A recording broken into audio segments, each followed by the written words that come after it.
Hi, I am Morgan Coleman, 35.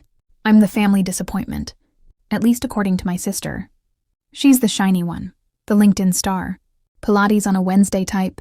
Me? I've got trauma, secrets, and the kind of CV you can't hand in without getting flagged by government, security. But I was happy to let them believe I was a nobody, until dinner happened. Right. So I got invited to dinner by my sister. Well, invited is putting it politely. It was less, come, let's reconnect over good food and fond memories. And more, you will be at this restaurant at 7 sharp, or I'll assume you're spiraling again. Which fair, but still, my bit harsh. She sent me the details like she was issuing a formal summons. Swanky place too, one of those restaurants, where the waiters look like they've got NDAs and the menu's got no prices. Just vibes and suffering. You know the type. If you have to ask how much the wine costs, you probably shouldn't be breathing the same air as the sommeliers. I checked the menu online beforehand and it just said things like reduction of heritage beetroot and curated foam experience. Sorry, I came for dinner, not an edible art installation. Anyway, I texted back something sarcastic. Probably. Looking forward to it, X. And immediately regretted agreeing.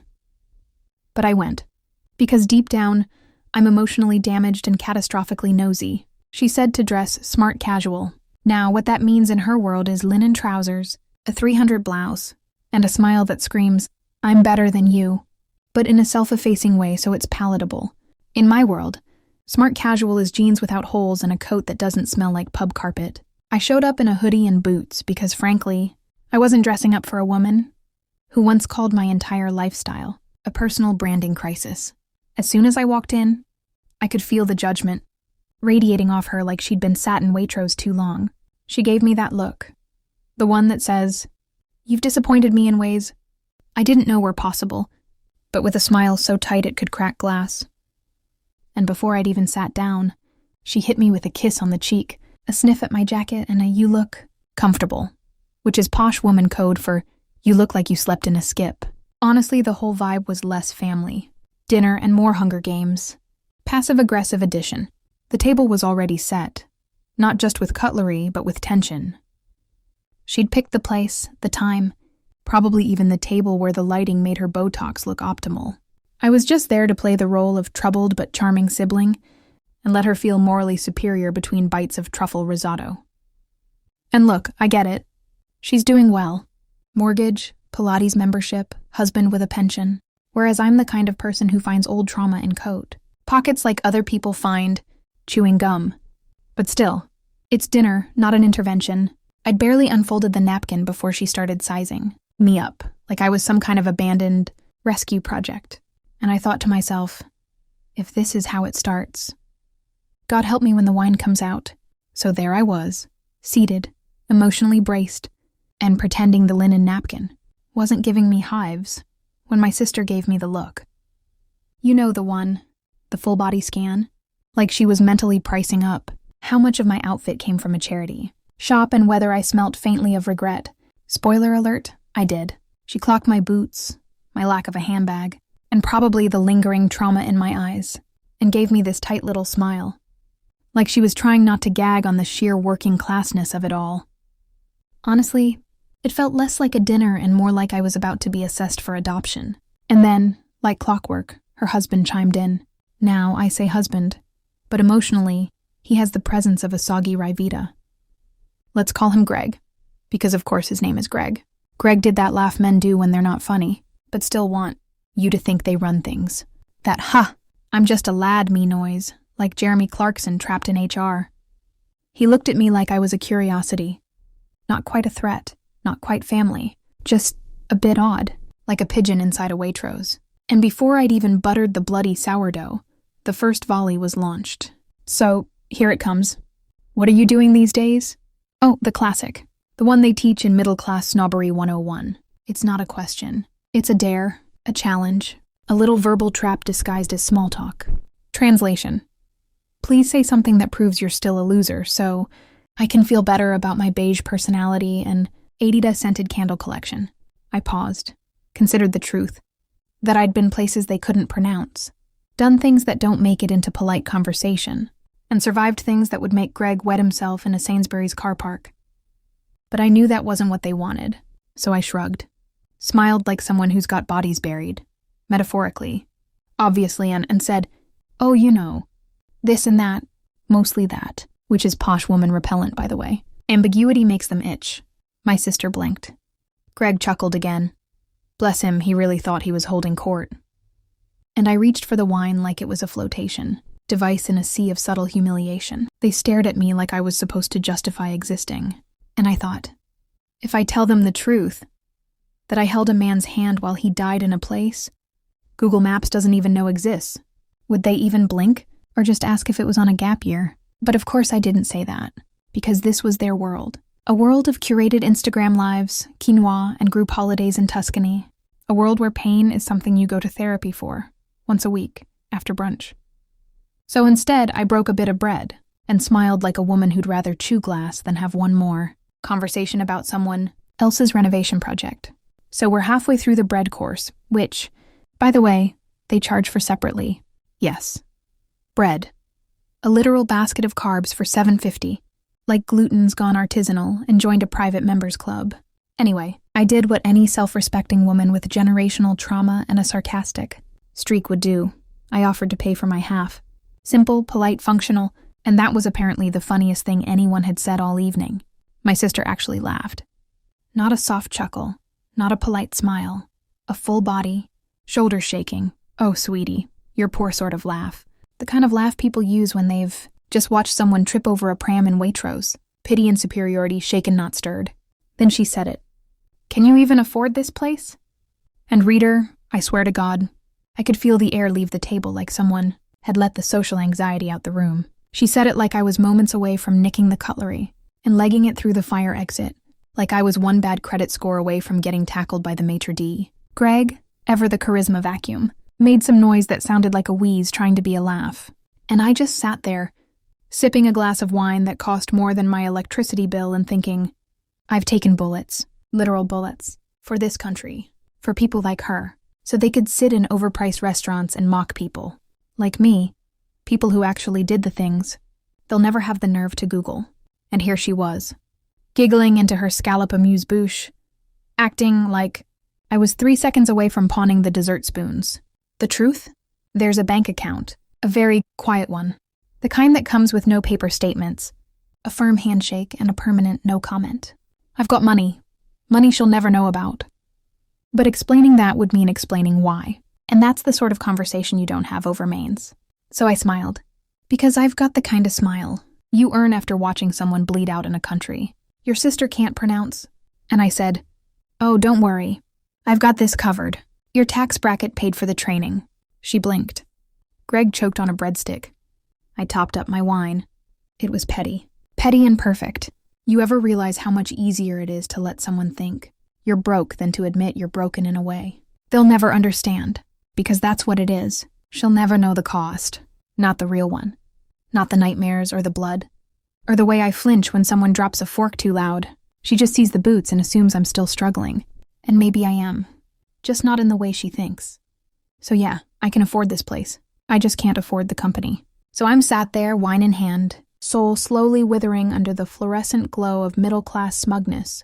And I'm thinking, genuinely thinking, whether bludgeoning myself with the dessert spoon would be more dignified than enduring. Another 30 minutes of Greg explaining hedge funds like he invented capitalism. And then, right on cue, like some divine director had finally decided I'd suffered enough, he walked in. The commander. Not a commander. The commander. Capital C, bold font. Cinematic entrance. You know when someone walks in and the whole room shifts, like gravity's politely reorienting itself around them? That. He strolled in tall, sharp, straight-backed, the kind of posture that screams discipline and emotional repression, medals across his chest like he'd earned every single one. Not one of them looked like it came from a commemorative tin of shortbread. Even the jazz band faltered, mid-note, like the saxophone had just realized it was in the presence of someone who once disarmed a bomb while bleeding internally. The maitre d' stood up straighter. Waiters pivoted. Two businessmen actually lowered their voices, in which, in this postcode, is the equivalent of public weeping. My sister turned around, because obviously, attention wasn't on her for 5 whole seconds, and that simply would not do. Her head tilted slightly. That, "Ooh, who's that? Maybe he owns a yacht" sort of nosiness. She had no idea. Meanwhile, I just sipped my wine. Casual. Controlled. Pretending. I wasn't screaming internally. Because there he was, the man who once barked orders at me. While mortar shells went off in the background, now perusing a wine list in a room full of people who think trauma means missing out on Taylor Swift tickets. Greg, to his credit, didn't notice a thing. Too busy explaining to me how oat milk is better for the environment. He drives a Range Rover, for school runs. Let that irony marinate. And I sat there, trapped in this bizarre social fever dream where I've got PTSD, a breadstick, and the man who once debriefed me in a bunker, now standing 10 feet away, while my sister adjusts her necklace, like she's about to pitch him a Pilates app. I couldn't decide whether to laugh, cry, or hide under the table. So instead, I topped up my wine. Again. And I waited, because when life delivers poetic justice, best to stay hydrated.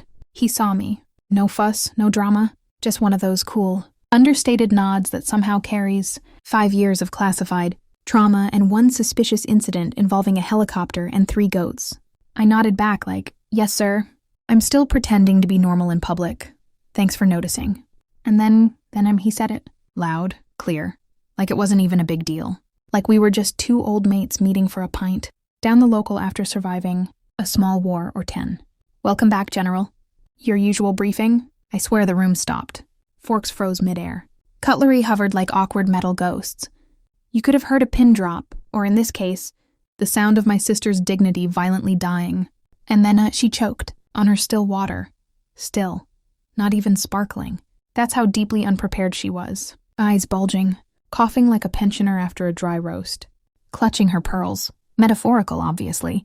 She was wearing that daft acrylic. Chain she thinks makes her look elegant but fun. Greg just blinked. Probably still buffering. You could see the gears turning behind his eyes like a broken cash machine.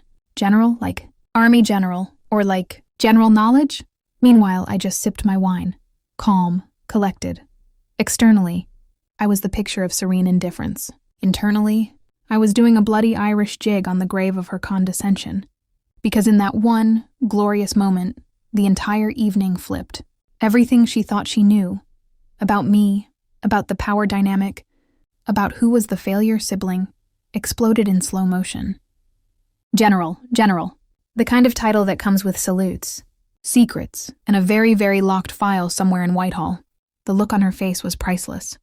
Like she just found out her rescue cat had a drug habit.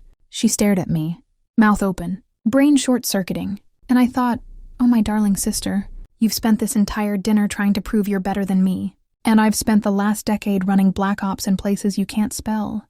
And what did I do? I raised my glass, gave the commander a casual, "Good to see you, sir," and turned back to my risotto like nothing had happened. Because that's the trick, isn't it? The real power move isn't winning. It's looking like you were never playing the same game. So, that happened. The word general was still echoing around the room, like someone had shouted, "Free Prosecco," at a hen-do and Weatherspoons. My sister stared at me like I'd risen from the dead. Which, to be fair, I sort of had. Not literally, obviously, but emotionally, spiritually, socially, absolutely. I'd been declared a non-person for so long. I half expected her to ask if I was a hologram.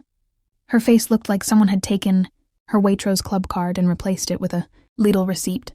She blinked. Twice. Like that would reset reality. Her husband, dear sweet Greg, dropped his fork. Just let it fall. Clink, right onto the tablecloth like his brain had unplugged itself from the national grid. And the waiter? Oh, bless him. Poor lad froze mid-pour, arm in the air like he was midway through a dramatic soliloquy.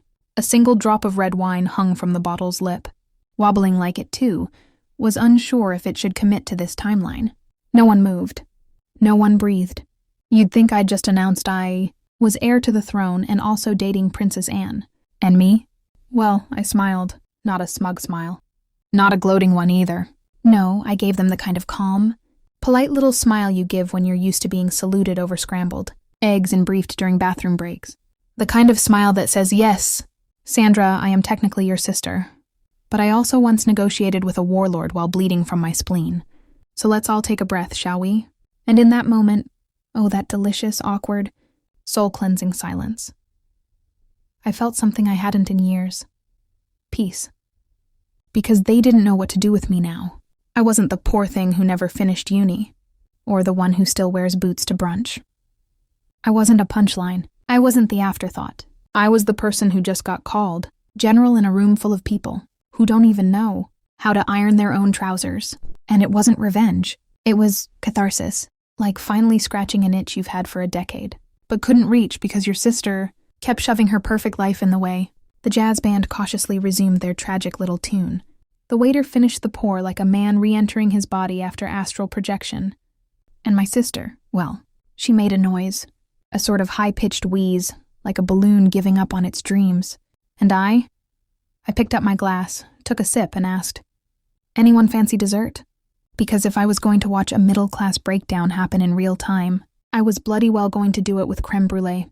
After the commander dropped the G word like it was an emotional nuke, the silence did eventually break, and not in a gentle, graceful way, like the tension had decided to politely leave the room. No, it cracked like a cheap wine glass in a dishwasher, loud, sharp, and slightly embarrassing. My sister finally found her voice again.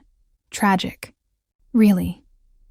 And said in that tight little tone that middle class women use when the wine's gone to their head, but they still want to sound like they're in control of the room. "So what exactly have you been up to?" Now look, there are a million ways she could have asked that without sounding like she was interviewing me for a job at Greg's. But no, she went full HR on a power trip. I could have said the usual, something vague and digestible like working overseas or freelancing in operations. But no, she'd laughed at me earlier, remember? Laughed. And in that moment I realized, screw palatable. So I leaned back, swirled the wine I didn't pay for, and said, I was deployed, commanding teams, coordinating evacuations. You know, the usual life admin. Her eyes did a thing. That blink-blink head-tilt combo, like I just told her speak fluent dolphin or that I married a tree in Glastonbury. Because here's the thing. People like her, and Greg, only understand success when it comes with a LinkedIn profile and a job title like Director of Vague Strategy and Corporate Smugness. I didn't fit. I didn't have a 900 coffee machine or a boot room or a child named after an interior design style. I had field kits, tactical reports, the kind of stories you can't tell at dinner unless you want someone crying, onto their crème brûlée. But technically, I was someone, still am funnily enough. Not that she could wrap her monogrammed little brain around that. Her world runs on spreadsheets and brunch bookings. Mine ran on satellite comms and figuring out if that sound was thunder or enemy artillery. Same stress, slightly higher stakes. I didn't need to prove anything, but it was fun watching her try to do the maths. Like, wait, but she doesn't own a Dyson Airwrap, and yet people call her General? Yes, love. Not every title comes with a company car and a quarterly performance review. Some of them come with scars you don't show at garden parties. Greg made a noise, then, bless him, a sort of like he was trying to pretend he understood. I nearly told him what shrapnel smells like just for sport. But instead I smiled, again. Same smile as before. Polite, patient, and about 3 degrees away from murder. And I said, but don't worry, I'm not here to network. I'm just here for the free wine and to see if creme brulee can fix my deep-rooted psychological damage. Spoiler, it can't. But watching her twitch every time someone else called me ma'am, that helped. Wait, General? The word practically curdled in her mouth. She said it like I'd just told her I was a part-time assassin or that I'd converted to paganism and now worship a sentient kettle. Her face, did this full-body malfunction. Eyebrows shot up, mouth slightly agape. One hand clutching her pearls metaphorically, because obviously she wasn't wearing any. They'd clashed with the 300 blouse she bought just to passive-aggressively remind everyone she's doing just fine, thanks. Then came the stammer. Classic. Why didn't you say anything? Oh, sweetheart. Sweet, oblivious, condescending goblin of a sibling. Why didn't I say anything? Where should I have slotted it in exactly? Between you recommending I polish up my CV, or the bit where you offered to introduce me to someone in recruitment. Because apparently, nothing screams employable like war trauma and a sniper's license. I just looked at her deadpan and said, you never asked. And honestly, that was the most diplomatic sentence I've ever uttered. Which is impressive, considering I once had to negotiate a hostage release while bleeding out and running on 2 hours sleep in a stale cereal bar. She blinked again. You could see the denial flooding in, like a backed-up loo at a pub during New Year's. Because this wasn't in the script. In her version of the story, I was the chaotic sibling, the black sheep, the one who probably needed therapy, a financial advisor, and a reality check, not necessarily in that order.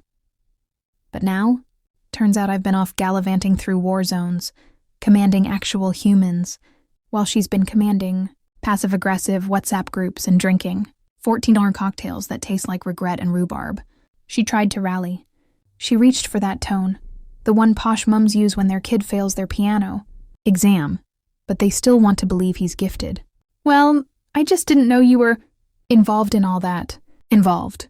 Like I'd done a bit of volunteering at a military-themed escape room. At this point, Greg, remember Greg? Mr. I work in finance and smell of mild entitlement, leaned forward and said, "You mean like actual combat?" "No, Greg, I just collect medals for fun. Like your nephew and his Pokemon cards, but slightly more PTSD and fewer booster packs." I nodded, smiled, took a sip of wine like I hadn't just emotionally detonated a 3-course dinner. And in that moment, I felt it. The shift, the panicked recalibration. Because people like them, they don't know what to do with someone like me. I don't fit into their little categories. Not doing well in a LinkedIn brag post kind of way, and not failing in a way that lets them feel secretly superior. I'm just inconvenient, alive, unexpected, a walking contradiction in combat boots and emotional scars, and I'm not even sorry. So there we were, dessert arriving like some sort of sugar-coated ceasefire. A delicate panna cotta placed in front of my sister like it hadn't. Just witnessed the social equivalent of a controlled detonation. Mine? Sticky toffee pudding. Obvious choice. You don't stare down death and then opt for a fruit salad. Then, as if summoned by the gods of poetic timing, he stayed. The commander. Not a commander. The commander. Capital C. He pulled out the chair next to me with that effortless kind of authority that says I've seen some things. And also, I know how to iron trousers properly. Unlike Greg, who once referred to his suit as wrinkle chic. He ordered a whiskey. Neat, of course. And we talked. Or rather, we reconnected. In that distinctly military way, where whole years get summed up with 4 words and a grunt. It wasn't chat, really. It was coded empathy. Years compressed into nods. A kind of emotional shorthand that only people who've seen hell and come back with a limp understand. We mentioned names, some of them ghosts. We laughed once. Not because anything was funny, but because it's laugh or collapse. And we've done enough of the latter. Then, like some bloody character from a war film no one's brave enough to reboot, he stood up, adjusted his cuffs, and gave me the kind of salute that could slice through steel. And just before leaving, he said, quiet but razor sharp, "Good to see you still standing, General." Then he was gone, like a storm that decided to behave for once. And that's when I saw her, my sister, drowning. Not in conversation, no, that had dried up, but in her panna cotta. The spoon trembled a bit. Her face had that stunned posh expression. You know the one. Like when someone at the PTA meeting admits their child doesn't eat organic. She was melting. Slowly. Elegantly. Like a Kathy. Kidston candle left too close to a radiator. The silence was glorious. Greg tried to fill it with something about the wine pairing. I ignored him. I was too busy basking in that rare and fleeting moment where life delivers justice. Cold, sweet, and with a mint garnish. Because here's the thing, she'd spent the whole evening assuming I was some sad, drifting relative, probably one missed rent payment away from moving into a shed. And now? Turns out I'd been out in the world actually doing something. Not just shuffling paper in a glass office or having meetings about meetings. No, I was out there saving lives while she was deciding which font looked best on a PowerPoint. Presentation about brand synergy. Her world didn't have room for people like me. Too messy, too complicated, too real. And now that reality was staring at her across the table, smirking with toffee sauce on its chin. So yes, dessert was served. But so was humble pie. And I have to say, it tasted bloody magnificent. They called me a nobody. Not to my face, obviously. That would have been rude. No, they did it the British way. Subtle digs, polite condescension, and that classic. "So what do you do again?" Tone, loaded with just enough smugness to peel paint off a Range Rover.